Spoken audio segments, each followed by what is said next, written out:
PR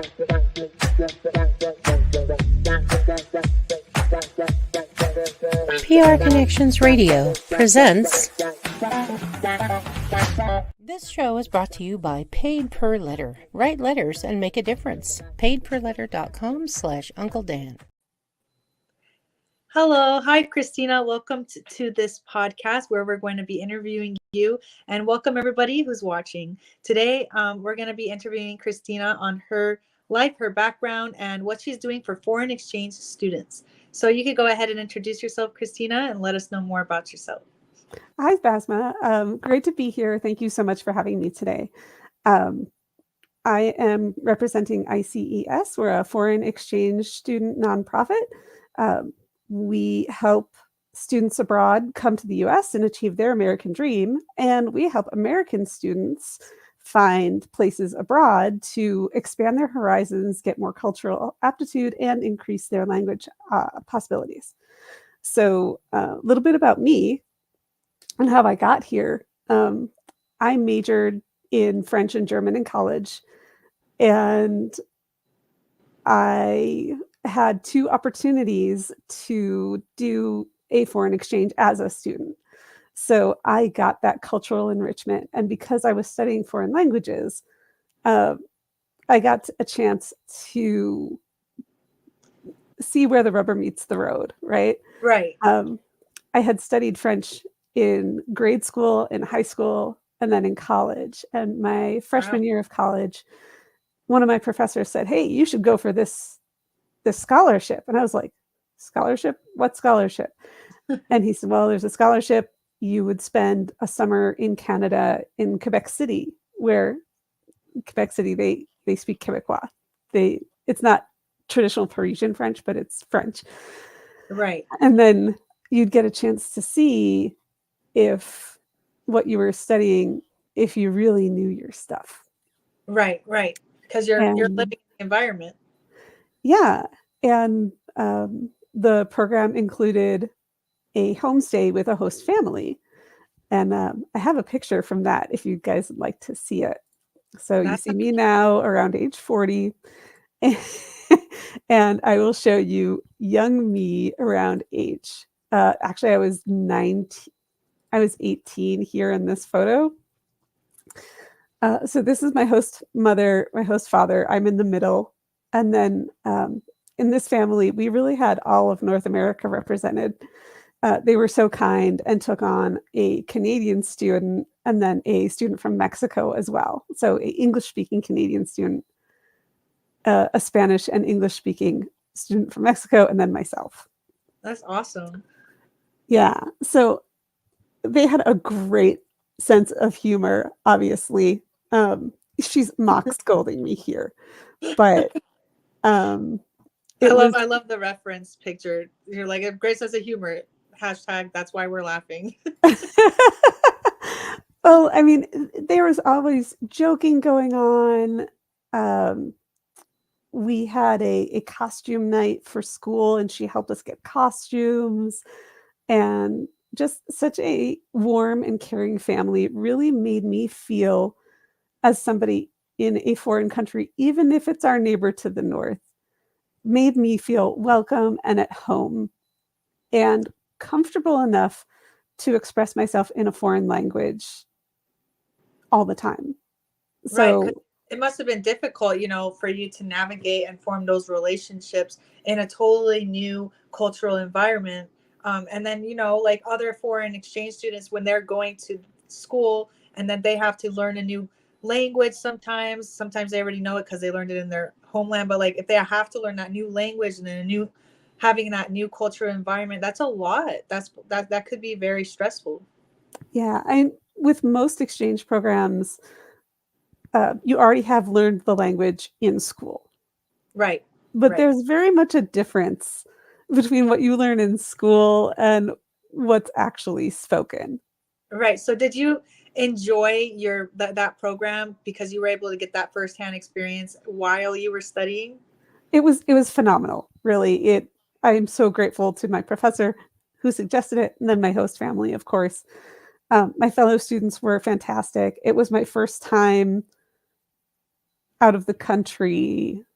It was my first time out of the country. Actually, no, I take it back. It was my first time out of the country on my own. Wow. I had been to Germany with a tour group previously, but first time out of the country on my own. So, like, I just finished my first year of college, and That's early on too. Like you just early on decided I want to go study abroad, right? You finish high school, you go to college, and you're like, you know what? Since they suggested this, that's brave. You were courageous, huh? yeah, and now I work with high school students. So, like, I was I was 18 or 19. I was legally an adult, could not drink in the US. Drinking age in Canada is 18, so I could legally Wow. drink in Canada. But I was a legal adult. I was already making decisions. I was in college, so, you know, taking responsibility for my own schedule and making sure that I was Right. getting my own grades sorted and all of that. So when you are dealing with high school students, it's a little bit more hands-on. Um, Yeah, because because they're in they their don't have the full right. set of skills that a college student does. Right, right. Yeah, because even me, like when I was around 18, my family was worried about me just traveling to a new city, a new state, new anything really, because that's just traveling. But for you to travel and live alone, like living alone, that's its own struggle in itself as well, because you never know what can come up, and you need to take care of yourself and have those a bit that those skills. Are you currently helping foreign exchange students with those skills, or are you more of an advisor? What are you doing right now with foreign exchange students? So right now, we are looking for host families for these exchange students as they Right. come in. So really what we're looking for is folks who um, want folks who are curious in other cultures, but who may or may not have the time, money, or accessibility to travel themselves, or even if they can travel, that they're choosing to stay in the US for a little while. Um, Most of the times, the when you think about, oh, who would be a good host family, people think, well, I have to have a high school kid myself, and I have to be a married couple. Well, yes, that's good, but Right. we also take single family households. So if you are a single parent and you may have kids, maybe your kids have grown up and left the house. Maybe you've got younger kids and you just want somebody like to hang out with who's almost an adult, but not quite. So Um, Christina, you're saying we, so I'm curious, what's that name again for the organization that you're, is this your organization? Is this an organization you're assisting, or what? Can you tell us a little bit more about that? yeah, so I am working for, it is not my organization, but I'm working for ICES. Right. ICES stands for um, International Cultural Exchange Services. Right. They're founded in 1991. So we've been doing foreign exchange for, oh gosh, now I have to math, over 20 years, over 30 years, A actually. long time. Yeah. Yeah. So 91, 2001, 2010, You don't 21, have to. and 2021. So 30 years and change. We've been doing foreign exchange placements. Um, we really focus on high school exchange, Okay. both for Americans going abroad and students, international students coming to the US. There is a full system of support for host families, uh, Okay. including a location coordinator, which is my title. Gotcha. So I find a host family, interview the family.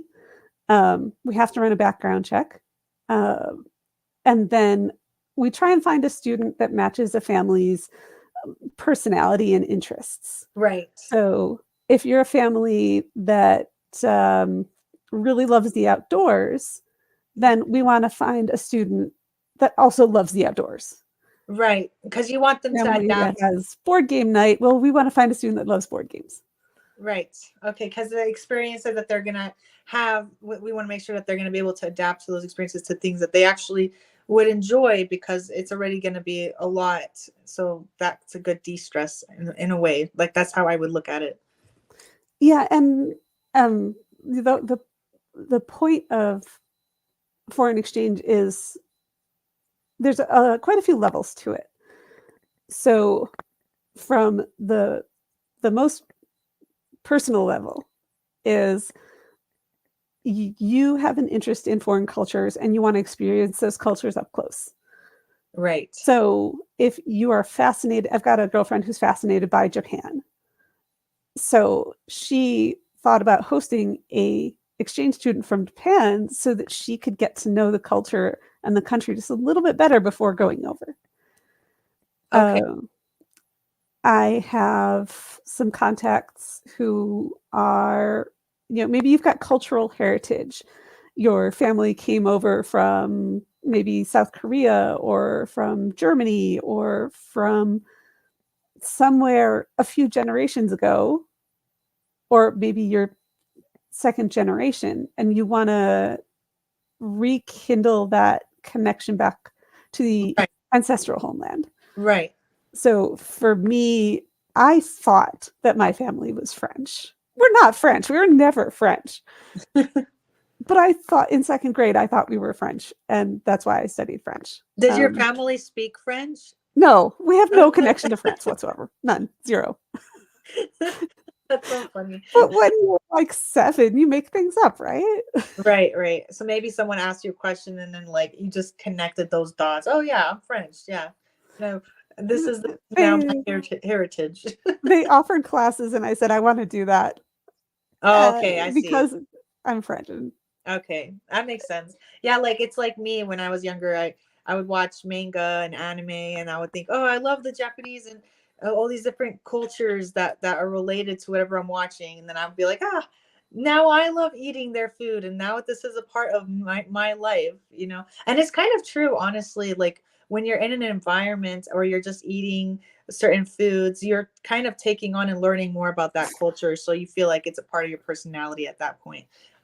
Because I'm like, for me, I'm Lebanese. If my family's from Lebanon, I wasn't raised there. I was raised in America. So now I have American tendencies.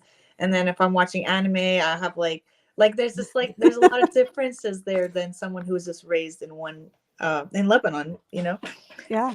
So can you discuss any of the personal experiences that maybe some of the students that you've spoken with have experienced that highlight the positive impacts of becoming a foreign exchange student?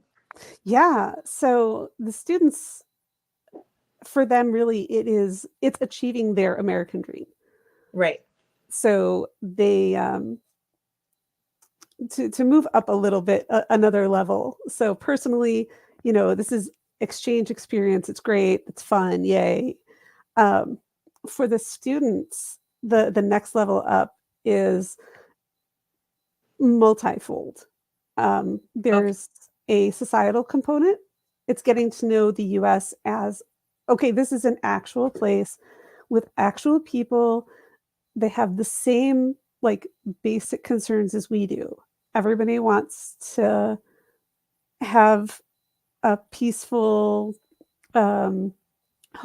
We all want to take care of our family. We all want to, have a good life for ourselves and the people that we love. Right. For students, they see that, okay, maybe America in the movies is all chase scenes and fancy houses and I mean, we could say rodeo drive. Well, it's not always that way. There's regular people here too, and they're really nice. right, and we could say the same thing if we're watching. Like for me, when I'm watching a Korean movie, I'm like, oh, I love this stuff and this stuff, and we don't know if it's actually there in those real life experiences. So it's the same thing for any culture, really, in that aspect. Yeah. So it's kind of that opposition of, is it Hollywood or is it real? And Right. this way, students from abroad can see, okay, it's real. High schools are real. Prom is real. Friday night lights, well, okay, kind of over dramatic, but tailgate parties exist. Football teams are a thing. Right. That school Right. spirit, not all schools, not all countries have school spirit the way Americans have school spirit. Right. Of It course. is it is a very American phenomenon. Um, so like a trying out for the cheerleading team, it can be a really compelling thing for a student to be like, I want to do that. I want to try out at least. And we can't guarantee that anybody will make any team. That is completely on the school and the student, Right. but And it's then it something could that they also be can think about, right?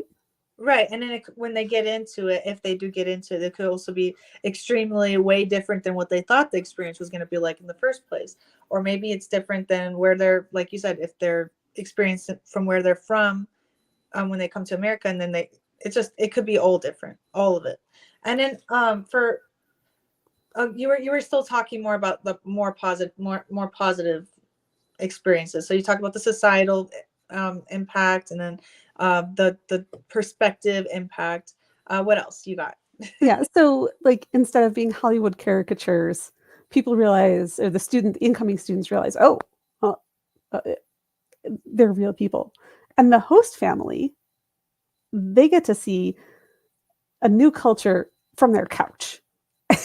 Right. Like, a lot of times if you are interested in experiencing new cultures, it's it can be work to go and do that. Right. You want to do that in a culturally appropriate way. You don't want to be exploitative. Well, this way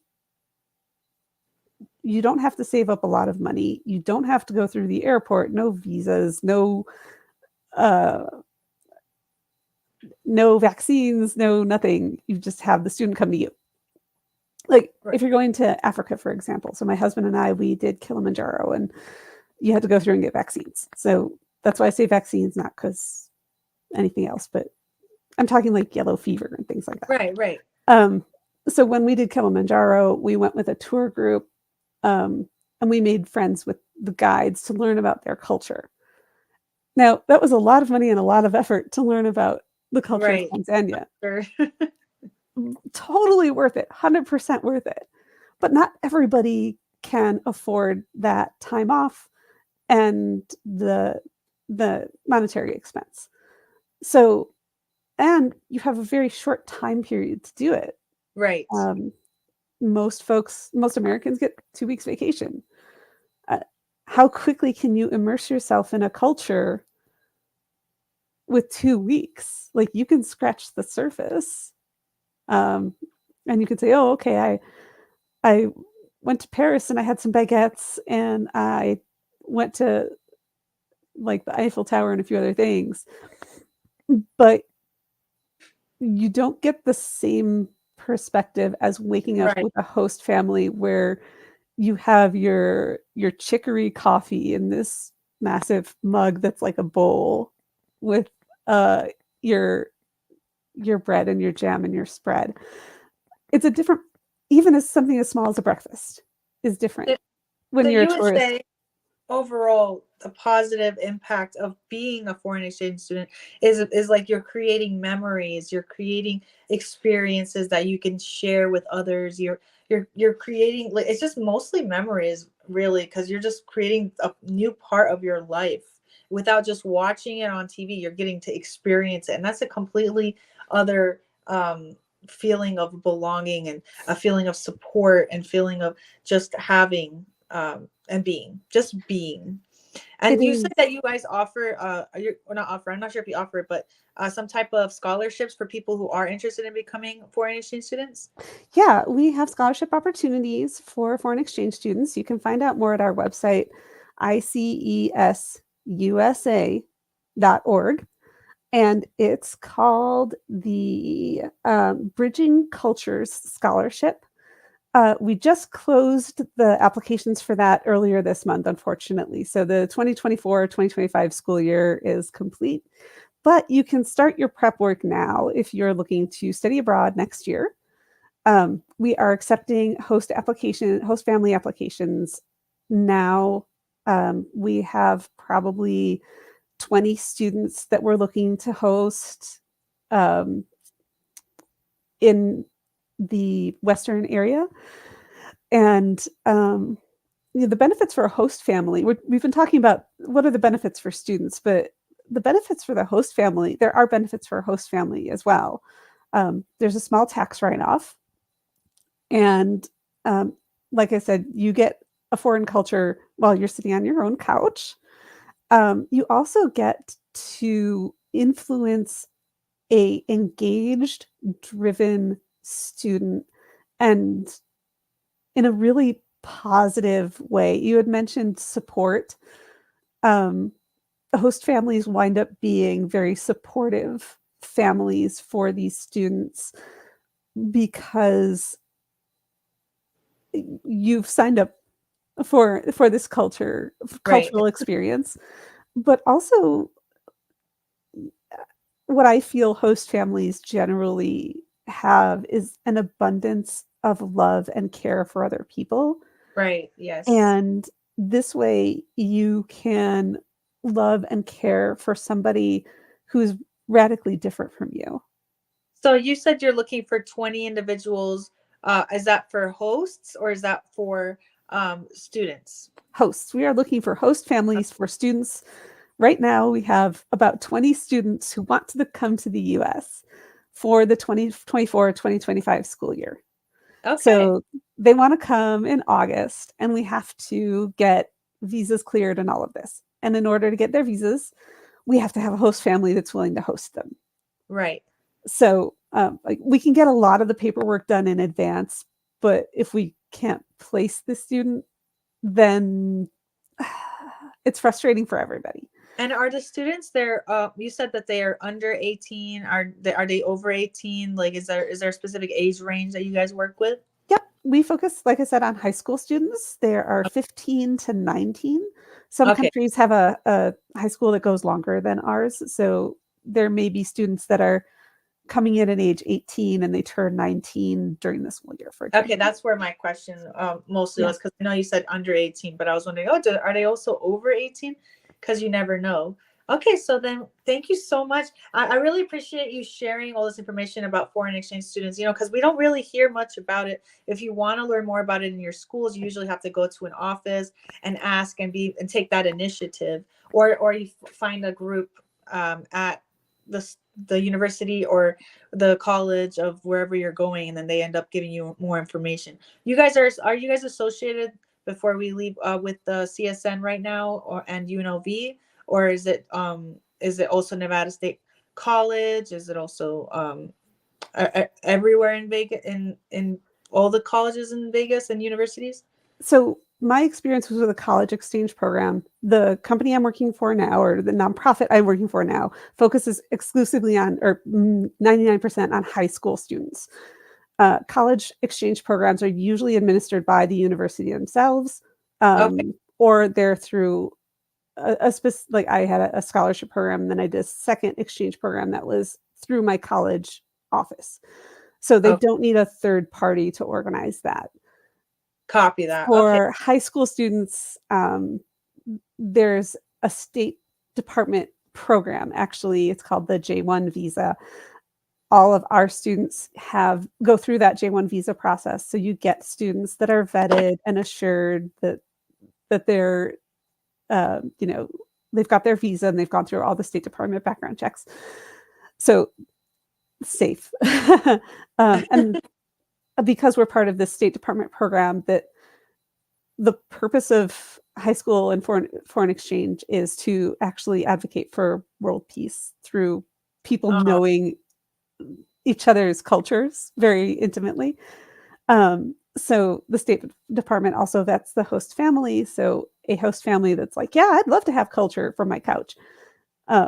We do have to do a background check on every family member in the house, but it's a straightforward, very fast process. Right. Just like if anyone else was going to adopt a child, like they're going to have those types of investigations and questions and comments. Like, why do you want this? Like it'd be any casual, any other type of government related situation like that. I do have another question. Since they're going to come and study abroad, are they also going to be having an accredited high school diploma, or is it still going to be counted? Is it going to be counted as both? Do you know? So the actual high school diploma usually will not be from CCSD. It will be from their home high school. Okay. So like the students are here just for one year, either a semester or a year, school year. So 4 months or 9 months, and then they go back home. Okay. So you mentioned fostering. If you've got that love and the spare room, sometimes you may consider fostering, but fostering is it can be emotionally tricky, and you may not be ready to foster. Looking at a foreign exchange student is actually a kind of great way to prepare yourself for fostering. Right. Because you'll be taking emotional responsibility for this child, but they're a high schooler. They want to be there. They know, everybody knows, they are going back at a certain time. So it's different from foster care, but a nice way to kind of ease into it and see, hey, how does having somebody in my family who's not from my family, how does that work for me and my family? So like foster care with training wheels. The student gets a say, right, in their host family, or no? I'm sorry? Does the student also have a say in their host family if they are trying to study abroad, and then they get chosen for a host family? Do they have a say in that? Yeah, they do. Usually there are more students that want to study abroad than there are host families who have volunteered. And so so usually students are just excited that they've got a family that's willing to host them. But we really do try and find something that works for all parties involved, for the host family and for the student, because we want this to be a really great experience. Right. I want the family to have a great experience. I want the student to have a great experience, so that afterwards the student says, oh my gosh, this was so amazing. Thank you so much.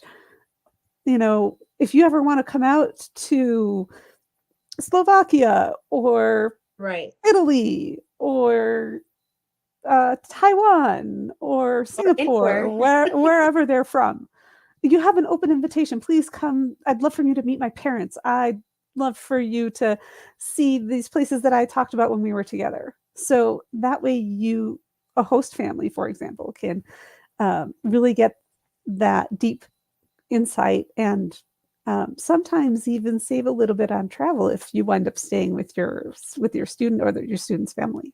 Especially if they get that scholarship too. It'll be good for both the host family and for the student as well. Thank you so much, Christina, for sharing all this information about studying abroad and foreign exchange students and becoming one and becoming a host, telling us about the need for more hosts to be hosting. Just like I'm hosting this episode, we would like for you guys to be hosting the foreign exchange student. If you're interested, check her out at the website that she has mentioned. If you can give it to us one more time before we head on out. I know you've already said it like 4 times, but repetition is awesome. By the way, we're looking for host families. We accept single host families. We accept host families that might be a little bit older, empty nesters. We accept same-sex host families. I'm actually actively looking for host families with LGBTQ plus connections. That would be wonderful if somebody would mention it. And you can find it at icesusa.org. Thank you so much. Thank you guys for watching, and we'll see you guys next time. PR Connections Radio thanks you for watching this podcast. Check out more episodes of this show and our others at prconnectionsradio.com.